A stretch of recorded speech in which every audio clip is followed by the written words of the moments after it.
Need psychotherapy online or in person? Check out tinyurl.com/THT psychotherapy.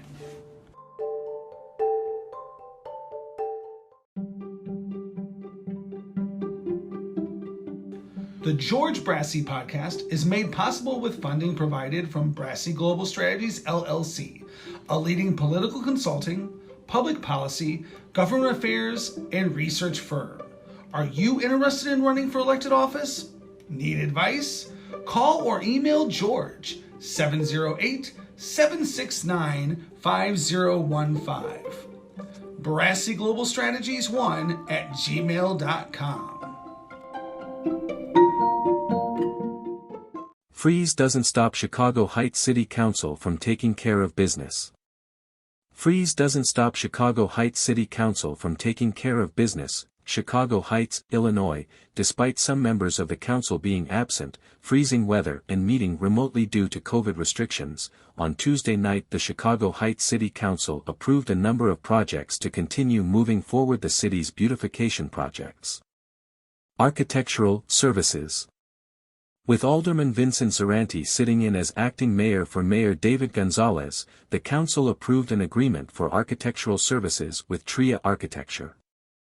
Under the $23,000 agreement, Tria will provide a space needs analysis of the municipal garage and water department facilities.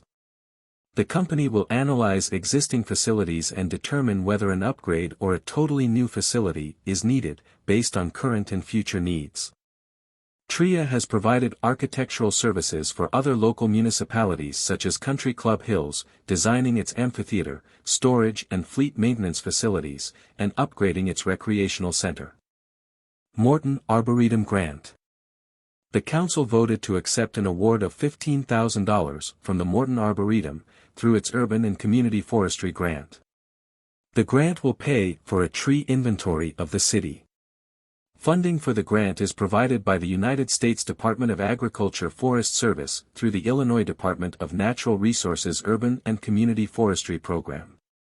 It offers urban and community forestry grants to municipalities, which are required to pass a tree preservation/protection ordinance before the end of the grant period.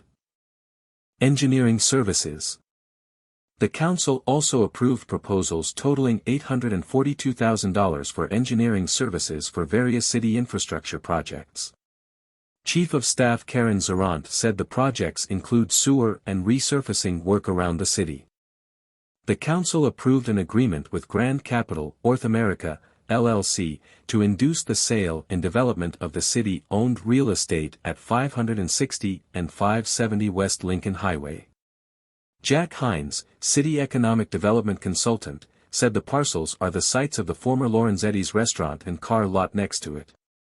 Grand Rapid Capital has done a number of developments in the city. In other business, Chief of Staff Karen Zarant gave the council an update on January's Illinois Department of Public Health vaccination clinic, hosted by the city. She said about 250 people registered online.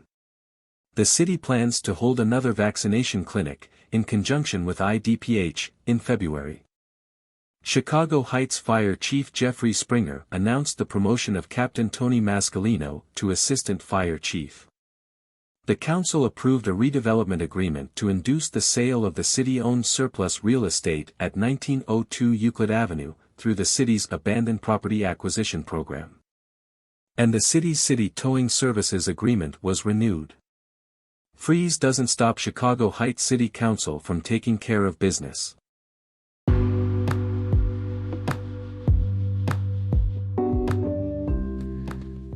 Before we get to the interview, I just want to tell you about our newest sponsor, Union Signs and Printing.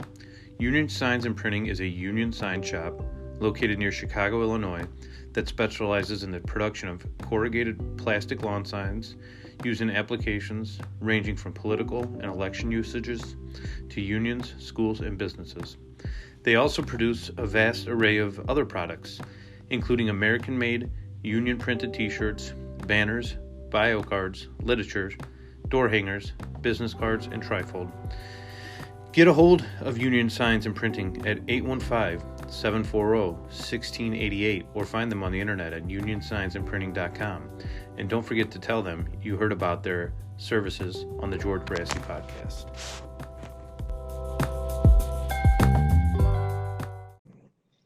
Hey, George, can you hear me? I can.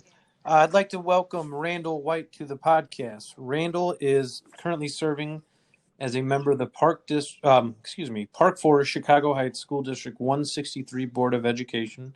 He's also the founder of Church in the House Ministry. Randall, thank you so much for coming on the podcast. Thank you so much for allowing me to be on. I was truly excited. And so I'm here with my good friend. How was your Christmas? Oh, it was great. My son is a year old, and it's great to see him experience the holidays for the first time. Okay. Yeah, we had my youngest is 6, and so she had us up all night and had me putting together toys, and so I love the holidays, and it's just a different way to be together with family. We did the Zoom, uh, kind of family connect thing, and so different, but we definitely enjoyed it. Yeah, this has definitely been a one-of-a-kind type of year. I'm hoping that 2021 will be a little more peaceful and smoother, but we'll see. Yeah. So, Randall, I wanted to have you kind of open up by talking a little bit about your own personal story and what led you to becoming a member of the Board of Education. How many hours do we have? Well, we've got at least 20 minutes. To condense the story and just kind of get the shortened version. Born and raised in the south suburbs, right here in my hometown of Park Forest. During that time, was a little adventurous, if I could say, and kind of connected and put myself in and around some people and things that I probably shouldn't have. They say birds of a feather flock together. Came from a wonderful background, great home. Father was not present in the home, but my mom did the best she could trying to raise 4 boys. And so sometimes, that can kind of, even if you put your best foot forward, it can kind of go south. So connected with some kids and some people that kind of were on the other side of the law. And I was shot 5 times in the chest and was involved with gangs and just hanging in environments that I shouldn't have been in, and found myself being like those people that I was hanging with. Wasn't raised like that, didn't come up like that. But again, once you become or you act the part for so long, you become the part that you're acting. Kind of the turnaround was a little bit mixed with my faith. I ended up going to Bible college, but also the incident of being shot kind of can shake your world as well too, and just a bunch of other incidents add together like a mixing pot to kind of shape you and push you on the straight and narrow. With that said, I got involved. I came back to Park Forest. Me and my wife purchased a home with my children, and we began to start a youth sports mentoring program. And with the youth sports mentoring program, I really began to look at the woes of, coming up in this day and age versus when I came up. It's a lot faster. The kids have a lot more, not only positive, but negative things right at their fingertips. And so we decided to get involved and give back. And looking at the foundation of the education in Park Forest, we thought it needed a facelift. Looking at some of the programs here for the young people, we thought it needed to be uplifted and held at a better standard as well too. And so with that said, I said, hey, what's the best way to do that but get involved with the educational process? Me myself, I dropped out of high school at the freshman level. I end up going back and getting my GED and bettering myself later in life. But I understood that if I had a foundation of education, that would have put me in a better place to start off in life. Randall, how old are you when you're a victim of gun violence? I want to say in my teens. I can't remember the exact age, but right in Chicago Heights, right in the area uh, down Lincoln Highway when you cross Western. Mhm. So in that area there. How does being a personal survivor of gun violence influence your ways of understanding kind of the issues with gun culture and violence in the streets? That's a great question. It's twofold for me. Understanding that guns are a problem, and most of the time they find their way in the hands of the young people, and especially those in the inner city. Um, it's so complicated in the question, but it's twofold. On one fold, I think that we have to have laws and different things in place that'll stop that from happening. If I can just be frank, none of the young people own any trains that bring the guns in the community. None of them have the ability to go purchase a gun. So they're getting their hands in themselves in the hands of the young people some type of way. So we got to create laws, which we're working on to kind of stop that. But at the same time, there is a push for second offenders that get caught with guns, and being, a victim of gun violence myself, I understand. We don't want these guns in the young people's hand. We don't want them using them. We don't, and when they use them, it should be some type of repercussion or consequence. But at the same time, I think preventative measures should be in place first. And as one that has went through that, I feel that I can add my voice to that and speak up. We need some measures that can prevent our young people, our inner city youth, from getting guns in the first place. Programs such as, that geared towards leading them away from that, giving them an opportunity to focus on their education and further in that lifestyle instead of the other side. And I think when we look at the issues that youth in the south suburbs are dealing with, just being so close to a state like Indiana, who has much looser gun regulations and laws, really contributes to the ability for guns to get out on the street. Yeah, 100%. But we do know that especially when it's concerning the youth under the age of 18, 17, which a lot of these incidents are occurring, the young people killing young people and shooting and mistakenly hitting an innocent bystander, they're getting the guns some type of way where they're not doing it legal. Mm-hmm. And so whoever's purchasing the guns, we have to crack down on that. A lot of times the offender, the one that shoots, or the young person, or the one that uses the weapon, is getting hit with the strenuous time and strenuous punishment, but we're not doing the backtrack to find out how they got that gun in their hands in the first place. Randall, let's talk about Park Forest, Chicago Heights School District 163. What schools make up the school district? What neighborhoods send their kids into the schools? So we have two neighborhoods, thus in the name, Park Forest, Chicago Heights. So the it's a small portion of Chicago Heights, but it's in the Beacon Hill portion. Mm-hmm. We actually have a school there. It used to be called Beacon Hill School. They, over the last, I believe, 4 or 5 years, it changed into Barack Obama School. And then we have four other schools as well in our charge. We have Mohawk, we have 21st Century, we have Black Hawk, and then we have Michelle Obama. And those other 4 schools are in the Park Forest area. So it makes up the Park Forest and Chicago Heights community. Are all 4 of the schools, are they all kindergarten through 8th grade, or do they separate out at a certain point? Yes, sir. They're all kindergarten through 8th, K through 8th. And they feed into which once was Rich East, that was right here in Park Forest, and also parts of Park Forest feeds into Rich Central as well too. So since Rich East is now closed, are all or a majority of the kids going to end up at Central for high school that go to 163? I believe they split it up because now we of course lost one high school regrettably. They split them up between South and Central now, and they changed and rebranded the district. They don't no longer have the names that they once had, but I think it's Rich Township High Schools, and they're split up between the two.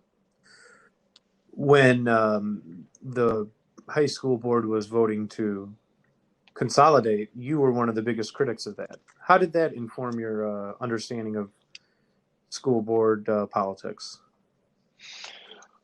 That's a great question too, and I'm still learning that aspect of school board politics. I thought getting into it, it was about the education of the kids and the connecting the community, and not knocking those board members at all, but politics is a part of it, and understanding politics and learning how to connect with people, I think it would have helped a little bit more. I believe what happened in Park Forest was a problem, but at one time it was a good problem. Our previous mayor made sure that the politics that's outside of the community wouldn't get in. And so he allowed Park Forest to be a nonpartisan community.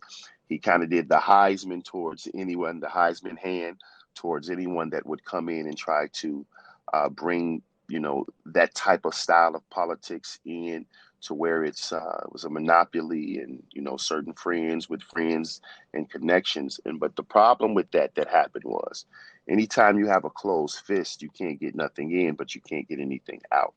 So what I believe that our current board had no relationships with other board members, had no, I'm sorry, trustees within the village, had no relationships with other trustees from other communities where they could have made phone calls and weighed in on discussions. And so it was no involvement with Park Forest's leadership when they considered closing Rich East.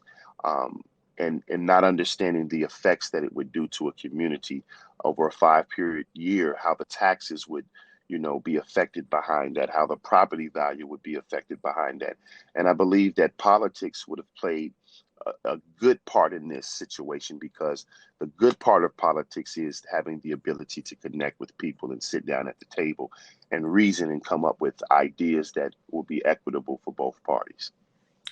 What would you like to see done at the Ritchie's campus? I would, perfect world, I want to bring the legacy and the history back to Rich East that I once experienced, that my son had the opportunity to be one of the last classes of, where I had the opportunity to be one of the last coaches for the junior varsity team. And so many people before me came through and experienced the green and gold. Um, that's that we call the Rich East colors. If we can get that school back open, I think that it was a tragedy. I think it was a mistake. I think the numbers in which they showed, as far as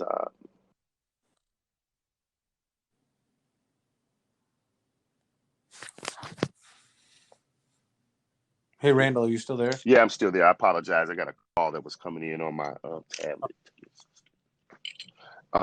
Yeah, so my apologies again. Uh, I believe it was a tragedy. I think that if my perfect world, we can bring Richie's back. We can get board members on there that can put the truth out. Yes, it needed some upgrading. I believe over the years they neglected to do that to Richie's, thinking they were going to get some type of state funding that never came. And so it was one of the older buildings, but it was the flagship school in the district. All the other schools were built around it. So perfect world, we can get Richie's back and going. If not, because I'm optimistic as well. If not, we can use that for some type of real estate or businesses. Tell me about some of the things you want to tackle in your own school district at 163.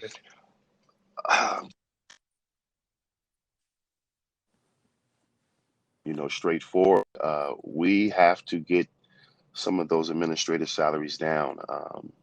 We just passed taxes, and I'm sorry, we just raised taxes here in Park Forest, and I think that was another tragedy in the midst of a pandemic and the economic deprived times that we're living in. I don't think the answer is always going to the people to get them to give more. I think the answer sometimes is with any corporation, you look within first. And like it or not, school boards are a corporation. They're paid hundreds and hundreds of thousands of dollars in salaries and programming and different things to keep the school functioning. But at the same time, when you have uh, it, it, we have about 3 superintendents, if I can just speak. Um, I don't know if should be the norm. I think one, even maybe two. And again, not trying to speak to someone and say their job is not needed, but at the same time, I think that we should look within and trim some of the fat within us first before we go out to the people.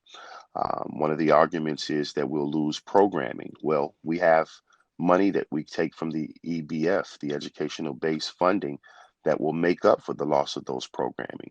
But during the pandemic, we've had not to pay out for busing, certain food services, certain janitorial services. We've saved money across the board that we wouldn't feel the effect of downsizing, but the people feel the effect of raising up taxes. And so, one of the challenges that I want to tackle is we got to figure out innovative ways to bring in grants and bring in resources where we don't have to continue to tax the people.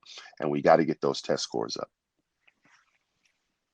Randall, me and you have known each other for quite some time, and one of the things I found the most impressive about you and your activism was the Black Lives Matter protest that you organized in Chicago Heights on Lincoln Highway shortly after George Floyd's murder. I wanted you just to speak about, what inspired you to do that. What was that like for you? How many people were out there? Because I know you were a big organizer in that. Yeah, myself, along with Jameer Atkins and Sonia Wormley, and I can't even say that it was just seeing what took place. I had a number of our young people that we service um, call me up and say, "We have to do something. Coach, can we get involved? Um, what can we do?" And then we just put our heads together and said that we need to do a march. We need to do something that makes a statement. Um, Marches in itself, they're effective, but it's not actually putting, you know, laws in place. It's not actually pushing something that can make change. And so sometimes people criticize and say, well, what will another march do? But what a march does and what the gathering together of any people does, it gives a sense of empowerment. It gives a sense of fighting back, pushing back. It gives a sense of taking what's rightfully yours, and which is freedom and equitable living for every human being. And so one of my motivations was my kids, my young people, not just my immediate kids, but the kids in the community that I serve, that said, "Hey, coach, I want to do something. We got to do something. This needs to stop." I believe it was Martin Luther King that says, "When there's injustice anywhere, there's injustice everywhere." And so, fighting back and pushing against the injustices of that took place against George Floyd, that takes place all throughout the country, was a big motivation for them, which in turn was a big motivation for me. Absolutely. In addition to your activism, you also have a ministry. Can you tell the audience a little bit about, the religious side of Randall? Yeah, I went to W.L. Bonner School of Theology in South Carolina, and obtained my ministerial license from there. And I was a youth pastor there for a number of years, and then came back here. And me and my wife currently now we do something called Church in the House Ministries. We usually do it on Mondays. We've missed a couple of Mondays. It's an online Facebook Live ministry. Uh, Being political season now, it's been kind of rough because you know how it is, George. You're getting signatures and you're out and about and you're making phone calls and you're.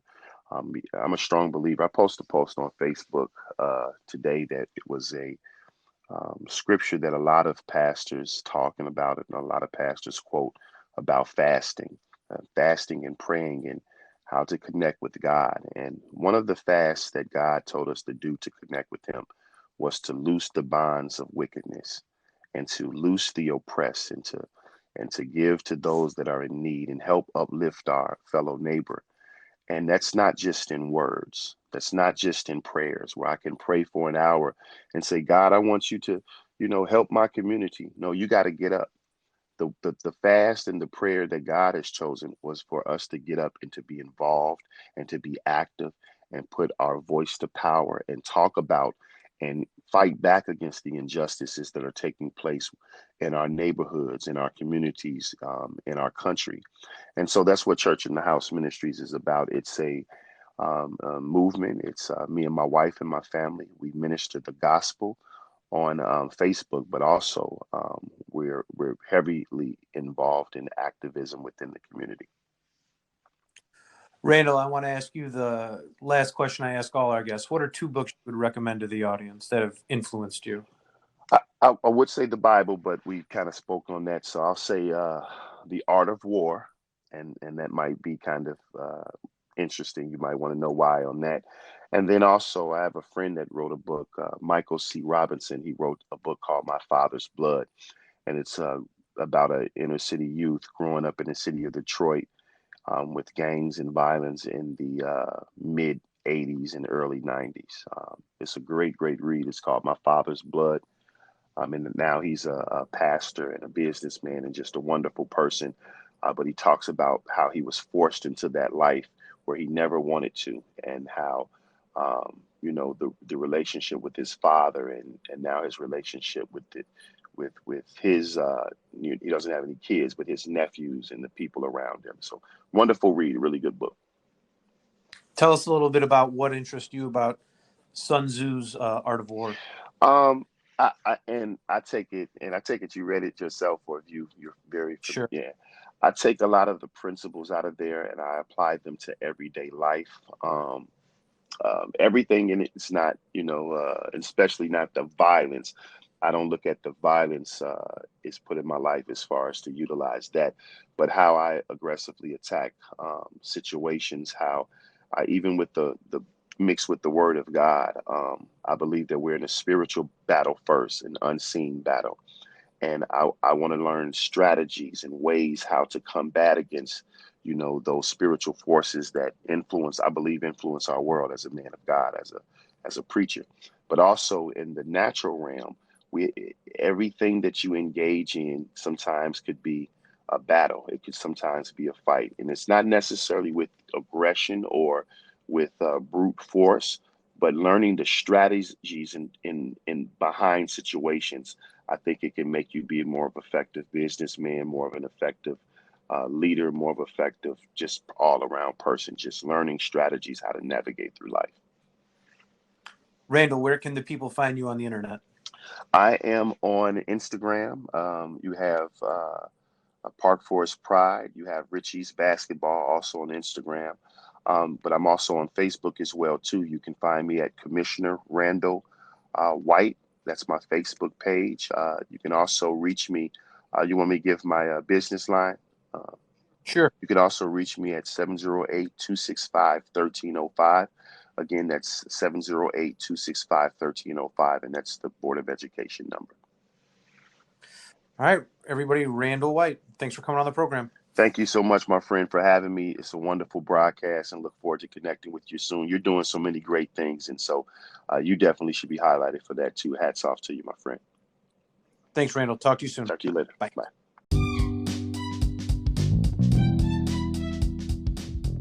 Help George stay on the Chicago Heights City Council. Go and donate today at tinyurl.com/AldermanGeorge 2023.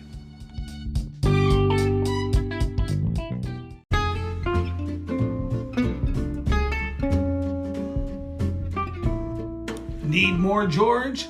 Like his pages on Facebook. Friends of George Brassey PAC, Fifth Ward Business Alliance, Chicago Heights Bicycle and Pedestrian Resource Center, and the George Brassey Podcast. Freeze doesn't stop Chicago Heights City Council from taking care of business. Freeze doesn't stop Chicago Heights City Council from taking care of business. Chicago Heights, Illinois, despite some members of the council being absent, freezing weather and meeting remotely due to COVID restrictions, on Tuesday night the Chicago Heights City Council approved a number of projects to continue moving forward the city's beautification projects. Architectural services. With Alderman Vincent Zaranti sitting in as acting mayor for Mayor David Gonzalez, the council approved an agreement for architectural services with Tria Architecture. Under the $23,000 agreement, TRIA will provide a space needs analysis of the municipal garage and water department facilities. The company will analyze existing facilities and determine whether an upgrade or a totally new facility is needed, based on current and future needs. TRIA has provided architectural services for other local municipalities such as Country Club Hills, designing its amphitheater, storage and fleet maintenance facilities, and upgrading its recreational center. Morton Arboretum Grant. The council voted to accept an award of $15,000 from the Morton Arboretum, through its Urban and Community Forestry Grant. The grant will pay for a tree inventory of the city. Funding for the grant is provided by the United States Department of Agriculture Forest Service through the Illinois Department of Natural Resources Urban and Community Forestry Program. It offers urban and community forestry grants to municipalities, which are required to pass a tree preservation/protection ordinance before the end of the grant period. Engineering services. The council also approved proposals totaling $842,000 for engineering services for various city infrastructure projects. Chief of Staff Karen Zarant said the projects include sewer and resurfacing work around the city. The council approved an agreement with Grand Capital, North America, LLC, to induce the sale and development of the city-owned real estate at 560 and 570 West Lincoln Highway. Jack Hines, city economic development consultant, said the parcels are the sites of the former Lorenzetti's restaurant and car lot next to it. Grand Rapid Capital has done a number of developments in the city. In other business, Chief of Staff Karen Zarant gave the council an update on January's Illinois Department of Public Health vaccination clinic, hosted by the city. She said about 250 people registered online. The city plans to hold another vaccination clinic, in conjunction with IDPH, in February. Chicago Heights Fire Chief Jeffrey Springer announced the promotion of Captain Tony Mascalino to Assistant Fire Chief. The council approved a redevelopment agreement to induce the sale of the city-owned surplus real estate at 1902 Euclid Avenue, through the city's Abandoned Property Acquisition Program. And the city's city towing services agreement was renewed. Freeze doesn't stop Chicago Heights City Council from taking care of business.